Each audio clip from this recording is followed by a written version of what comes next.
Моделот на неполноправно членство, иако се уште е предмет на внатрешна дебата во Европската Унија, веќе активно се понудува на земјите кандидатки од Западен Балкан и Источна Европа. Посочуваат дел од експертите за евроинтеграција од регионалните национални конвенции за ЕУ. За Македонија овој модел на интеграција без право на вето е прифатлив, може да го одложи условот за уставните измени, но тој сепак ќе остане како веќе прифатена обврска, оценува експертот Александар Кржаловски. И председателката на Македонската конвенција за ЕУ Милева Ѓуровска е на ставот дека неполноправно членство нема да го промени овој основен услов за нас. По мене добро или прифатливо решение да е градуално.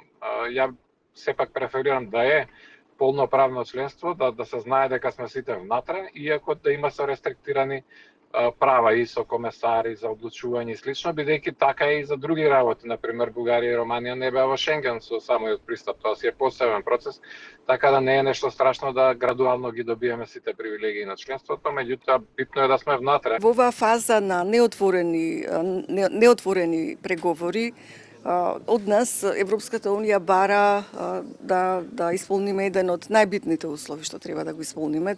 Регионалните првенци во евроинтеграциите, Црна Гора и Албанија, веќе добија ваков предлог, кој албанскиот премиер Еди Рама го оцени како прифатлив. За Црна Гора пак тој е недостоен. Конкретно Црној Гори е поручено да е едини проблем, Црна Гора е јако мала држава, мала економија, едини проблем со Црном Гором е право вето. Из Немачка е стигла порука да тај проблем може бити превазиđен тако што ќе Црна Гора прихватити да нема право вето. Представници Црне Горе су изјавили да е њима неприхватливо ограничено право гласа, jer smo žrtvovali veliko vrijeme, uložili ogroman napor, 13 godina smo u pregovaračkom procesu. Еврокомесарката за проширување Марта Кос веќе изјави дека е категорично против оваа опција, која според неа создава ЕУ членки од прв и втор ред.